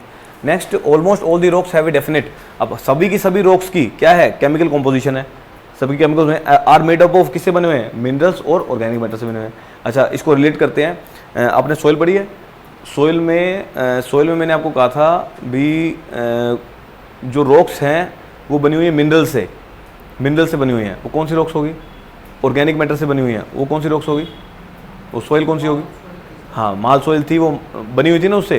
तो अल्टीमेटली ऑर्गेनिक मैटर जिसके अंदर प्रेजेंट होता है वो सारी होती है। ऑर्गेनिक मैटर तो और में प्रेजेंट होता है, जैसे बेंटोनिट में, जैसे टफ सोइल में, जैसे ब्लैक कॉटन सोइल में, इन सब में क्या प्रेजेंट होता है, क्या प्रेजेंट होता है? तो ये जो रॉक्स से बनती हैं ये वही रॉक्स हैं, समझ गए ना बात। चलो next is some of the rocks forming minerals are as follows. कहता जो कुछ rocks some of the rocks हैं जो मिनरल से बनती हैं, जिन मिनरल से बनती है ये रॉक्स की मिनरल्स हैं। कौन कौन से? फर्स्ट इज क्वार्ट्ज, नाम याद करने हैं, feldspar, third is mica, fourth is dolomite. These are the examples of minerals जिससे रॉक्स बनी जाती हैं। तो या ऐसा बोल सकते हो ये वो रॉक्स के मिनरल्स हैं, ये रॉक्स के मिनरल्स हैं जो उसमें प्रेजेंट होते हैं रॉक्स के अंदर, ठीक है। नेक्स्ट बताया बीइंग एग्रीगेट्स ऑफ मिनरल्स, इनके एग्रीगेट के कारण the proportion of rocks are dependent upon the characteristic of mineral. अब इन सब के मिनरल के जो एग्रीगेट हैं उससे क्या होगा, ये जो प्रॉपर्टी है रॉक्स की वो डिपेंडेंट करती है किस पे, कैरेक्टरिस्टिक ऑफ मिनरल्स पे। भाई मिनरल की कैरेक्टरिस्टिक कैसी है वो डिफाइन करेगी भी कौन सी रॉक्स होगी। अब मिनरल की कैरेक्टरिस्टिक कैसे पता लगेगी, वो आइडेंटिफाई कर सकते हैं हम किससे, फिजिकल प्रॉपर्टी से। और first of the physical property में डिस्कस कर लिया है। First of the physical property कौन सी है, हार्डनेस। अब हार्डनेस देख के हम बता सकते हैं कौन सी उसकी कौन सा मिनरल पाया जाएगा इसके अंदर। अब नेक्स्ट बताया it is the most important property, सबसे इंपॉर्टेंट प्रॉपर्टी है जो रैपिडली डिटरमाइन कर सकते हो भी कौन सा मिनरल पाया जाएगा इसमें। नेक्स्ट बताया it is measured by the scratching, ultimately इसका डेफिनेशन भी होती है जो वियर एंड टियर को बचाती है या स्क्रैचिंग करके पता लग जाता है भी कितनी हार्ड है ये। तो it is measured by the scratching the mineral with series of substance और known variation in hardness using the following scale. इस स्केल के बेस पे हम डिसाइड कर सकते हैं भी कौन सा मटेरियल कौन सा मिनरल कितना हार्ड है। अब नेक्स्ट आता है स्केल। अब स्केल की कहानी तक समझो। स्केल की कहानी में सबसे पहला आता है टाल्क। टाल्क एक सब्सटेंस, एक मिनरल है, एक जिप्सम, एक ऐसे तो बहुत सारे 100 से भी ऊपर क्या है मिनरल्स हैं। अब वो सारे लिख नहीं सकता हूँ मैं, उन सबका चार्ट बना के दूंगा आपको, ठीक है। नेक्स्ट क्लास में देख लेंगे, एक चार्ट आपको कर देंगे भी ये सारे में से, क्योंकि एक ऑब्जेक्टिव बनना है। इसमें से कुछ इंपॉर्टेंट मैंने लिख दिए हैं, कुछ इंपॉर्टेंट में कैसे सबसे ज़्यादा। अब टाल्क है, अब टाल्क को क्या कर सकते हो, इजिली स्क्रैच कर सकते हैं थंबनेल से, ठीक है। नेक्स्ट है जिप्सम, इसको हम थंबनेल से स्क्रैच नहीं कर सकते। अल्टीमेटली जिप्सम क्या हो गया, हार्ड हो गया किससे, टाल्क से। इससे पता लग रहा है स्केल से। अब स्केल से पता लग गया भी कितना हार्ड है ये। अरे एक मिनट काट देता हूँ। चलो देखो कि पहले टाल्क आ गया, टाल्क जो है कितना हार्ड है, this is easily scratch by the thumbnail. Next is gypsum, उसके बाद जिप्सम को हम स्क्रैच नहीं कर सकते। इसका मतलब जिप्सम क्या हो गया, अल्टीमेट टाल्क एंड जिप्सम के लिए इजीली स्क्रैच हो सकते हैं ये। नेक्स्ट बताया कैल्साइट। कैल्साइट मतलब जो कैल्शियम से बना हो वो इजीली स्क्रैच नहीं हो सकता थंबनेल से, तो कट कर सकते हैं नाइफ से। इसका मतलब ये कौन से नंबर पे आता है, तीसरे नंबर पे। इसका मतलब कैल्साइट अगर किसी की हार्डनेस जो थंबनेल से तो स्क्रैच नहीं हो रही बट कट कर सकते हैं नाइफ से, तो उसका स्केल क्या होगा, 2 और 3 के बीच में होगा। तो ये सवाल पूछ लेगा।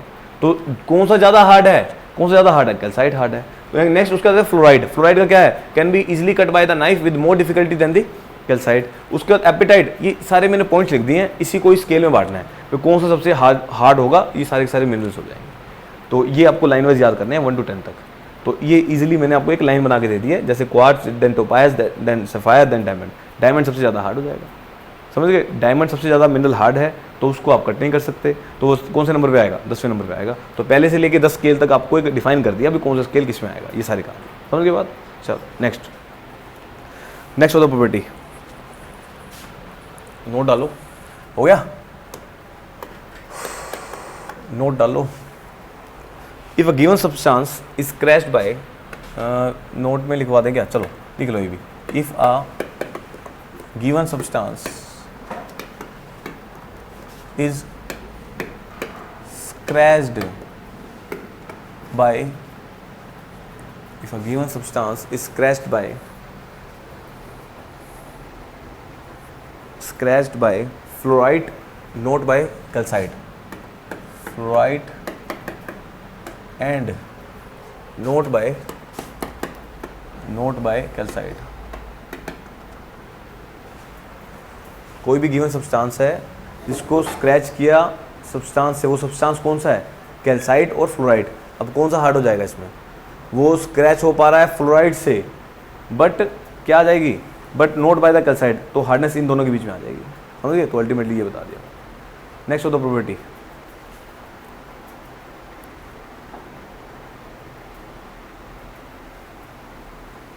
नेक्स्ट होता प्रॉपर्टीज, इसमें लिख दोगे आप, जो स्केल क्या आ जाएगा, 3rd और 4th के बीच में आ जाएगी। हार्डनेस जो है 3 और 4 के बीच में आ जाएगी। नेक्स्ट होता प्रॉपर्टीज क्लीवेज, बी सेकंड है ना, second is cleavage.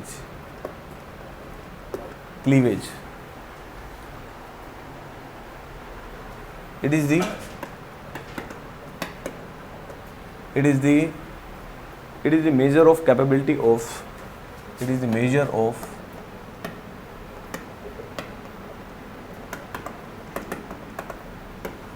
it is the measure of capability of some minerals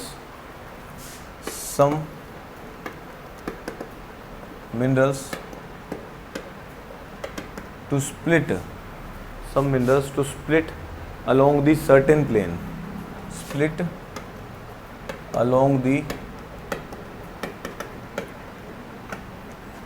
certain plane, parallel to the crystal surface,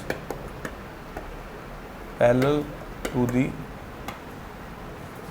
crystal surface.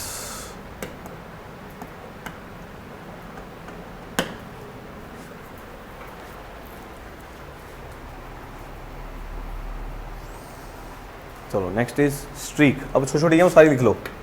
Third is, ये सारे ऑब्जेक्टिव पॉइंट ऑफ व्यू से important है. Streak, streak लिखो. It is the colour of mineral, it is the color of mineral in powder form, in powder form.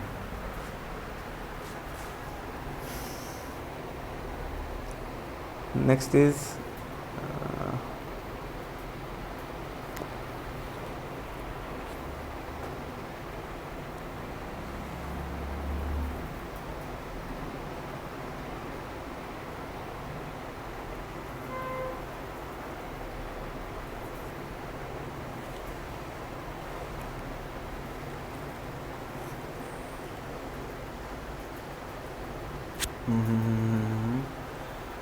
चलो next. ये colour नहीं आएगा यार, कुछ और आएगा इसमें. स्ट्रीक में इट इज़ दी, ऐसा लिखो, it is the form of colour, form of mineral लिख लो. It is the form of minerals, ये चेंज करो. It is the form of mineral in powder form. Fourth, streak के बाद colour, colour अलग से है. Colour,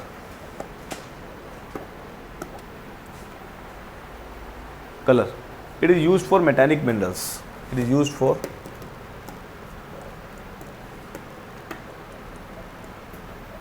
metallic,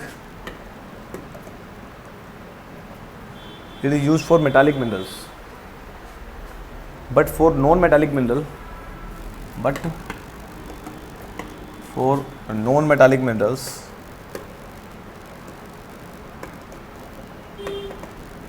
it is less reliable, it is less reliable. Next is luster. हो गया इतना. Fifth property is luster. Lustre,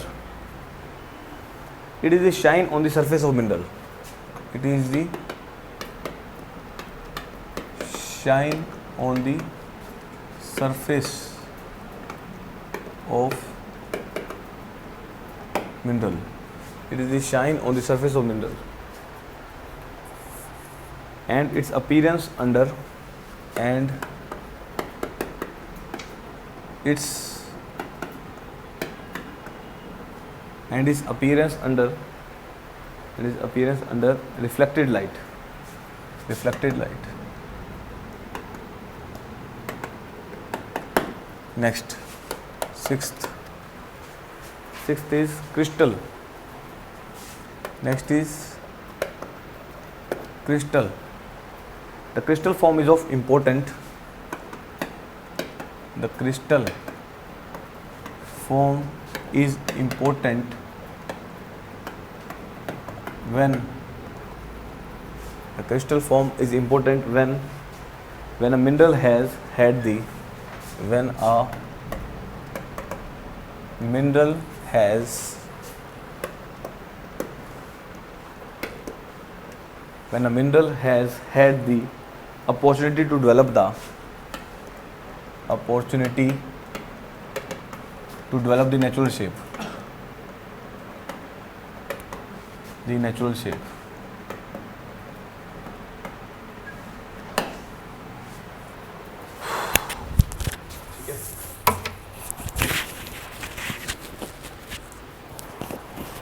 चलो ये पढ़ लेते हैं, पहले समझते हैं सारी। चलो नेक्स्ट होती है प्रॉपर्टी। अभी मैंने बताया किसी भी मिनरल को करेक्टराइज करने के लिए कुछ फिजिकल प्रॉपर्टीज होती हैं जिसको डिफाइन कर रहे हैं हम लोग। फर्स्ट ऑफ द प्रॉपर्टी मैंने मेंशन कर ली, हार्डनेस समझा दिया आपको। सेकंड ऑफ द प्रॉपर्टी है क्लीवेज। अब कहता है क्लीवेज किसको बोलेंगे, ऑब्जेक्टिव पॉइंट ऑफ व्यू से पूछ लेगा। It is the measurement of capability of some mineral to split. Ultimately जो मिनरल्स हैं वो स्प्लिट हो रहे हैं, स्प्लिट का साइज देख के हम बता सकते हैं भी कितनी उसमें क्लीवेज है। तो split is word is use related to the cleavage, इसने बोल रखा है। तो अलोंग दी सर्टेन प्लेन, किसी भी प्लेन के अलोंग जो पैरेलल है क्रिस्टल सरफेस, कोई क्रिस्टल सरफेस है उसके पैरेलल में जितने स्प्लिट्स हैं, स्प्लिट मतलब अलग जो हो रहे हैं, उसके बेस पे बता सकते हैं भाई ये कौन सा मिनरल है। समझ रहे हो? अब मिनरल कौन सा वो पढ़ेंगे हम लोग। अभी आपको एक जनरल बता दिया इसकी प्रॉपर्टी कौन कौन सी किसके बेस पे डिफाइन कर सकते हैं। Next of the property streak. कहता कोई भी मिनरल अगर पाउडर फॉर्म में है तो उसको फॉर्म को क्या बोल दोगे, स्ट्रीक बोल दोगे। Next of the property is colour. Colour क्या है, it is use for the, अब मेटालिक है, मेटालिक में एग्जांपल ले लो, आयरन है या मैंगनीज है, उसका कलर क्या होता है, आयरन का कलर क्या होता है, आयरन है उसका कलर क्या होता है, red brown colour. Next iron क्या, मैंगनीज कैसा कलर होता है, येलो। तो अल्टीमेटली ये जो कलर है वो डिफाइन कर देते हैं कौन सा मिनरल मिलेगा। जैसे मैंने बता दिया कलर है येलो, येलो से मैं क्या बता दूंगा, मैंगनीज होगा ये। तो अल्टीमेटली कलर के बेस पे भी क्या कर देगा, बता देगा आपको कौन सा मिनरल है। Next if a given substance, ये हो गया। Next is luster. It is the shine on the, अब शाइन के बेस पे बता सकते हो भाई कितनी उस पर चमक है, उसी बेस पे उसको डिफाइन कर सकते हैं। It is the shine on the surface of mineral and its appearance under the reflected, उसकी अपीयरेंस कैसे पता लगेगी, रिफ्लेक्टेड लाइट में। Next is crystal. The crystal form is of important when a mineral has had the opportunity to develop the natural shape. भाई natural shape में जो define कर देता है, जैसे डायमंड नेचुरल शेप में जो अच्छी डिफाइन होती है उसको क्या बोलते हैं, क्रिस्टल फॉर्म बोलते हैं। तो अल्टीमेटली ये सारी प्रॉपर्टीज होगी जो आपको ध्यान रखनी है। समझ गए बात? फोन पॉज कर देते हैं, पानी वानी पी ले। हेलो,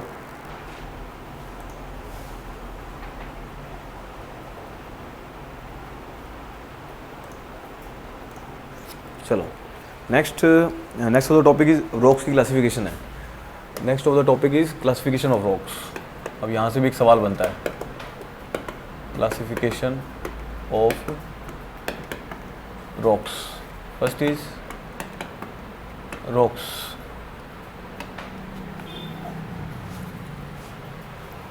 रॉक की क्लासिफिकेशन है जियोलॉजिकल बेसिस पे, on the basis of, this is कहाँ लिख दूँ, on the basis of rocks on the basis of geological formation,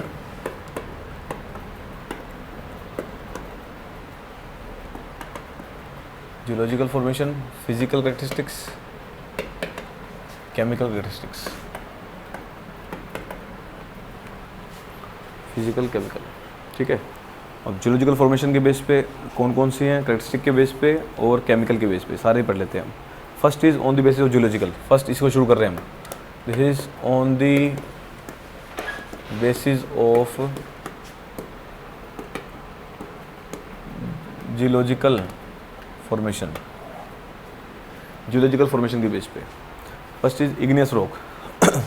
first is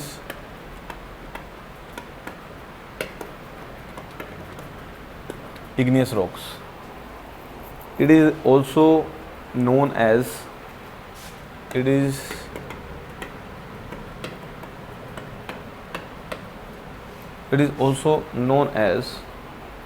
unstratified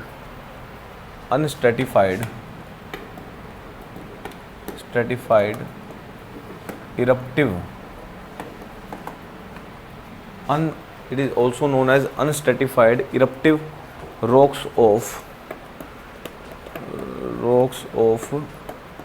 volcanic origin and are formed as a result of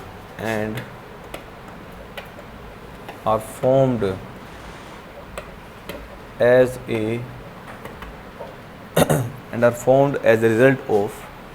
a result of solidification of molten mass, solidification of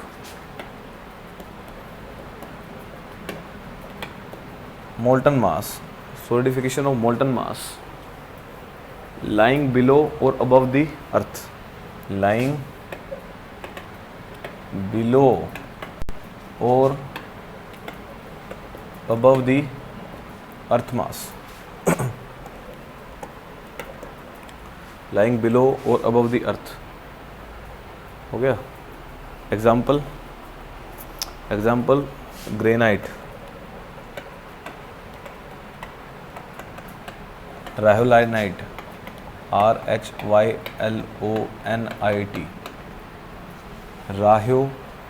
RHYLONIT, राह्योलाइट आएगा. राह्योलाइट, एक minute change करता हूँ. This is राह्योलाइट,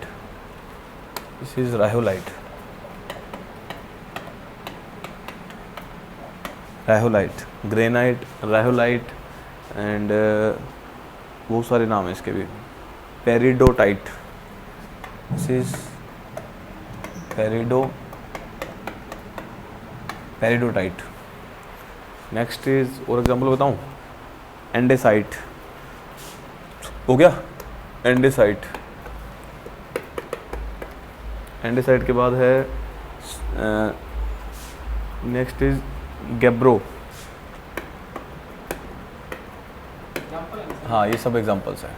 gabbro के बाद है syenite. These are the examples. इतना ही लिख लो, बहुत सारे हैं वैसे तो इसकी लिस्ट दे देंगे आपको. ठीक है, मतलब कुछ बता दिया आप, ये इंपॉर्टेंट है जो. नेक्स्ट इज इग्नियस रॉक हो गया. Next is stratified rock. Next is igneous के बाद लिखो sedimentary rocks. These are the stratified. Sedimentary,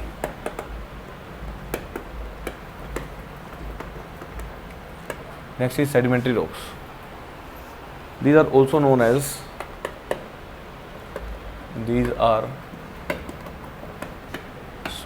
as aqueous, or these are also known as aqueous or stratified rocks. Aqueous or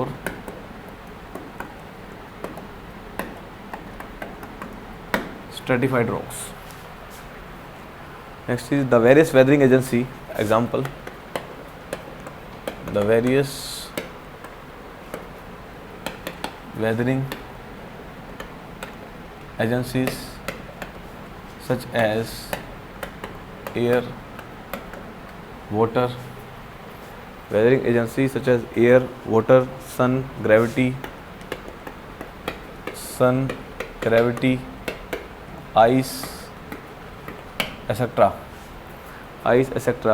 breaks the surface of earth, breaks the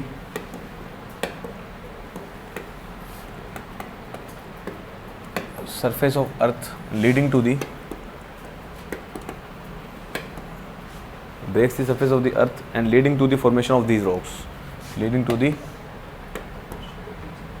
formation of these rocks. Clear? Formation of these rocks. The properties of this rock. The properties of these rocks vary considerably, depends upon very considerably depends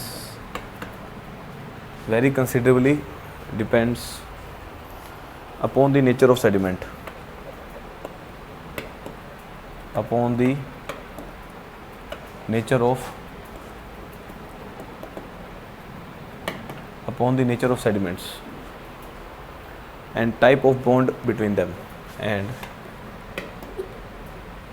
type of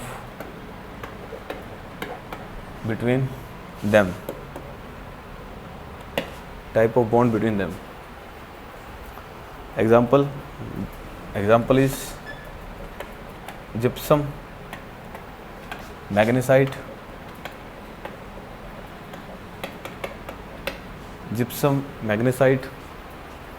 chalk. Next is क्या बोलते हैं, डाइटोमाइट. लिख ले इतना,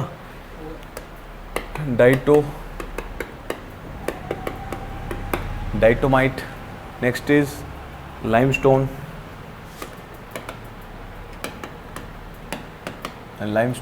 एक और example है इसका.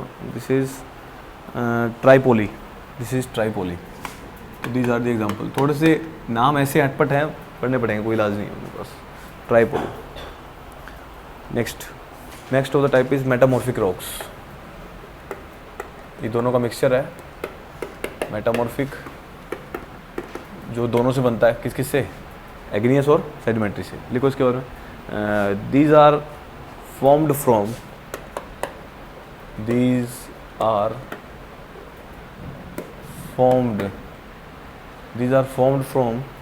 igneous or sedimentary rocks, igneous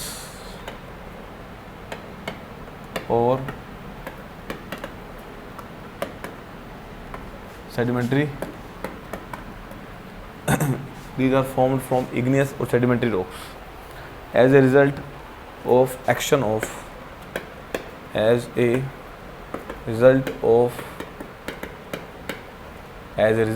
action of earth movement temperature, earth movement temperature changes,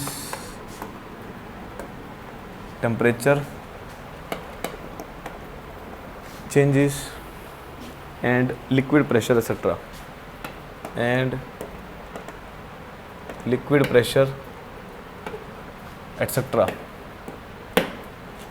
हो गया, लिक्विड प्रेशर एक्सेट्रा।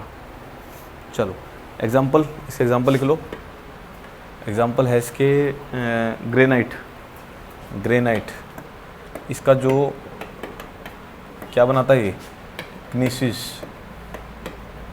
दूसरा नाम लिख लो ग्रेनाइट। मेटामॉर्फिक रॉक्स ग्नेसिस होगी, ग्रेनाइट अपनी क्या होगी, कौन सी रॉक्स होगी। ग्रेनाइट किसमें एग्जाम्पल बताया मैंने आपको, इग्नेस का एग्जाम्पल है ग्रेनाइट, और उससे क्या बन गई, मेटामॉर्फिक बन गई। Next is dolomite, again is dolomite again किसका एग्जाम्पल है, इग्नेस का, और बना क्या देगा, मार्बल। देखा आपने मार्बल, अरे जो घरों में लगता है मार्बल, अब वो मार्बल किससे बनता है, डोलोमाइट से बनता है। डोलोमाइट किसकी है, इग्नेस रॉक है। इग्नेस या सेडिमेंट्री में से उस रॉक से मेटामॉर्फिक बनाना, वो रॉक्स कौन सी है, मार्बल रॉक्स, ठीक है। नेक्स्ट इज शेल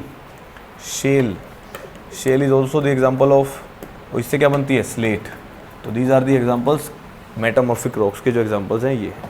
चलो ये कहानी होगी फर्स्ट चैप्टर से ख़त्म होगी आपकी। चलो पढ़ लेते हैं इसको भी। सबसे पहले क्लासिफिकेशन है अपनी on the basis of geological formation. Geological मतलब अर्थ से रिलेटेड है। फर्स्ट बताया इग्नेस रॉक। इग्नेस रॉक क्या होता है, इसका example it is known as the unstratified. Unstratified मतलब जिसमें लेयर्स नहीं होती हैं। अभी स्ट्रेटिफिकेशन भी आ जाएगा, अनस्ट्रेटिफिकेशन भी आ जाएगा।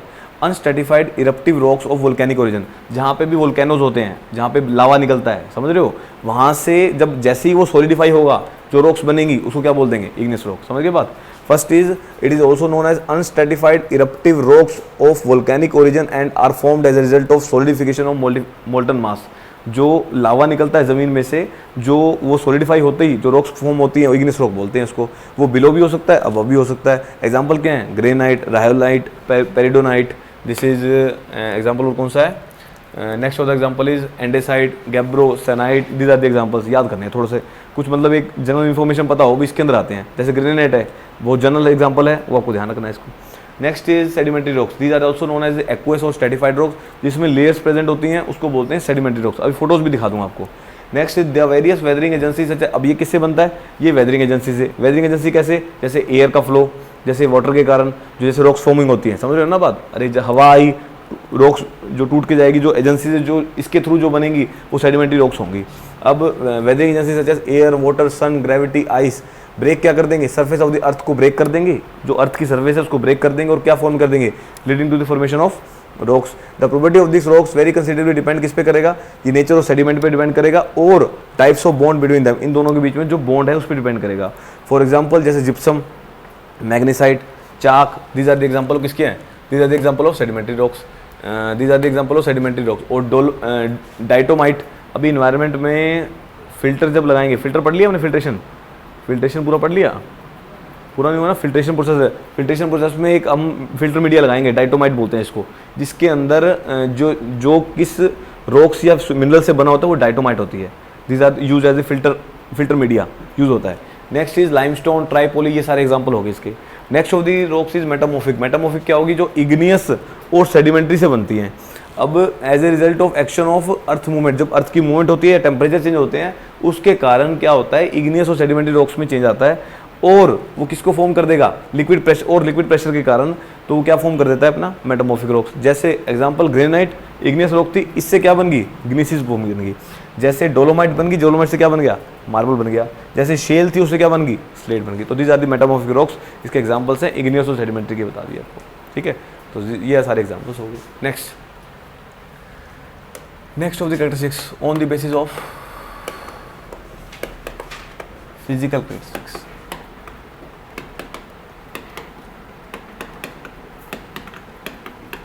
फिजिकल कैरेक्टरिस्टिक्स, फिजिकल में आ जाओ, stratified and non stratified. First is stratified.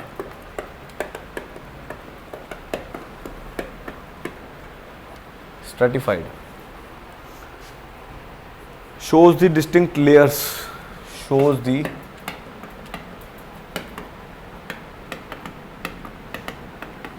layers,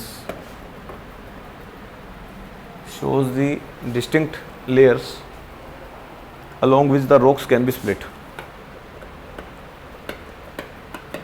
along which the rocks can be split, along which the rocks can be split. Example, marble. Example, marble. Sandstone, limestone, sandstone, limestone, sandstone, limestone, slate. These are the examples.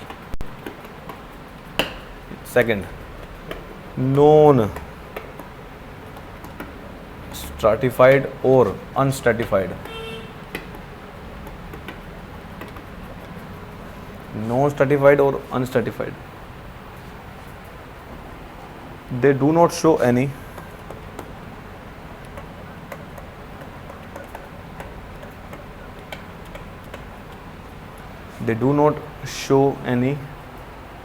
stratification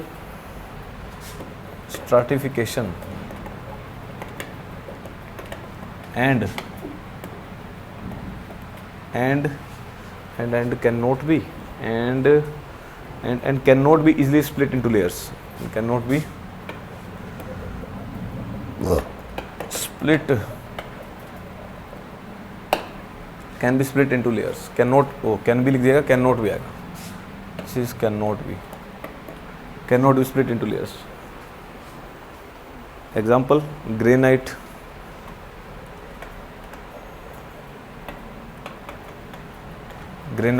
basalt. ये examples हैं इसके, ये basalt. चलो हो गया। Next is foliated rocks. Third is, लिख लिया क्या, फोलिएटेड रॉक्स। देखो इसमें these rocks have a tendency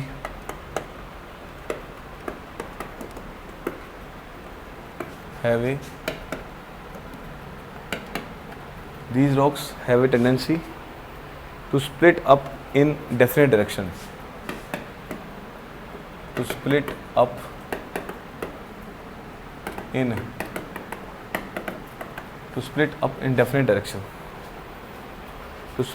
in definite direction. Most of the metamorphic rocks, most of the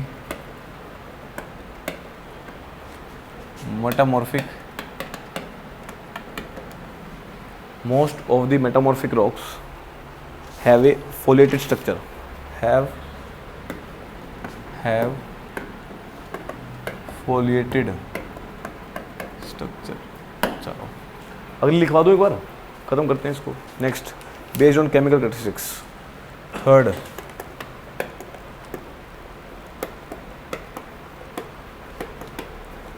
chemical, based on chemical characteristics. First is argillaceous, कहाँ पड़ा है, argillaceous कहाँ पड़ा है। सेकेंड इज सिलिशियस, कहाँ पड़ा है, सीमेंट में। थर्ड इज कैलकेरियस, पढ़ा है ना, हाँ स्टार्टिंग ऐसी हुई थी। आर्गिलेशियस एग्जाम्पल क्या रहेगा, एलुमिना, याद है, Al2O3, सिलिशियस SiO2, SiO3 था क्या, सिलिका 3 था ना, तो SiO3, कैलकेरियस क्या था, लाइम, कैलकेरियस, ठीक है। These are the example. अब एग्जाम्पल लिख लो इसके, इससे बनती है स्लेट, इससे बनता है जेनेसिस, इससे बनता है मार्बल। तो दीज आर, ये कंप्लीट होगी सारी कैरेक्टरिस्टिक्स, समझ लेते हैं इसको, हो ठीक है। चलो नेक्स्ट देखो, on the basis of physical characteristics. Physical मतलब फिजिकली जो आपको दिखेगी, फिजिकली मतलब जब जिस भी आप क्या बोलते हैं इसको, क्या बोलते हैं, जिस भी रॉक्स पे आपको लेयर्स मिलेंगी, उसको बोलते हैं स्ट्रैटिफाइड लेयर। स्ट्रैटिफाइड नाम ही इससे है, जिस पे लेयर्स होती हैं। तो मैंने बोला it shows the distinct layer along with the rocks can be split, जिससे रॉक्स क्या हो जाती हैं, इजीली स्प्लिट हो जाती हैं। जैसे अब दुकानें होती हैं मार्बल की, अब मार्बल में जाके देखोगे, मार्बल में क्या लाइन दिख रही होंगी आपको, बहुत सारी लाइनें दिखेंगी आपको, समझ रहे हो। वो लाइनें जो होती हैं वो क्या होता है, वो स्ट्रैटिफाइड होती हैं। तो वो स्ट्रैटिफाइड है, वो इजीली स्प्लिट कर जाता है वहाँ से, जहाँ से भी ज़्यादा लाइनिंग होगी वो स्प्लिट कर सकते हैं उसको वहाँ से, तो वो मार्बल हो गया। सैंडस्टोन, लाइमस्टोन, स्लेट, ये सारे एग्जांपल किसके हैं, these are the example of stratified. Next is unstratified. Unstratified क्या होता है, जो इजीली स्प्लिट नहीं होते, जिस पे लेयर्स शो नहीं करती, उसको बोलते हैं अनस्ट्रैटिफाइड। जैसे ग्रेनाइट, क्या ग्रेनाइट पे लेयर्स देखी है आपने, ग्रेनाइट पे लेयर्स होती नहीं, तो उसको क्या बोलते हैं, अनस्ट्रैटिफाइड है। एग्जांपल से समझने के लिए है भाई, आपको माइंड में डालने के लिए, ग्रेनाइट अनस्ट्रैटिफाइड होता है, उस पर लेयर्स नहीं होती हैं, मार्बल पे लेयर्स मिल जाएंगे आपको, समझ गए। नेक्स्ट इज, अब ग्रेनाइट पे लेयर्स हो भी सही, बट वो स्प्लिट नहीं करेगा, समझ रहे हो, वो स्प्लिट नहीं करता, वो हार्ड बहुत ज़्यादा होता है, समझ रहे हो ना बात। नेक्स्ट इज बेसाल्ट, ये दोनों एग्जांपल्स हो गए इसके। Next of the characteristic is foliated. Foliated का बताया, these rocks have a tendency to split up in definite direction, most of the metamorphic rocks have foliated. अब जितने भी मेटामॉर्फिक रॉक्स हैं वो सारी फोलेटेड होते हैं। अब फोलेटेड का मतलब क्या है, एक पर्टिकुलर डायरेक्शन में जाएंगे, एक फिक्स डायरेक्शन में मूव करेगा वो, समझ रहे हो बात, एक पर्टिकुलर डायरेक्शन में ही मूव करेंगे, उसको बोलते हैं foliated rocks. Particular direction related to the, लिख दूंगा यहाँ पे, रिलेटेड टू पर्टिकुलर डायरेक्शन। चलो next is based on chemical. अब केमिकल के बेस पे कौन सी है, आर्गिलेशियस, सिलिशियस, कैलकेरियस, ये सारा पढ़ चुके हैं। Al2O3, SiO3 जो CO से बनते हैं। इसके example slate, gneiss and marble, these are the examples of this. ये सारे कैरेक्टरिस्टिक्स भी खत्म हो गए। अब 2 टॉपिक रह गए छोटे छोटे, 2 या 3 टॉपिक हैं जो स्टोन्स को भी कंप्लीट कर देगा, उसके टिम्बर स्टार्ट कर देंगे, ठीक है। चलो।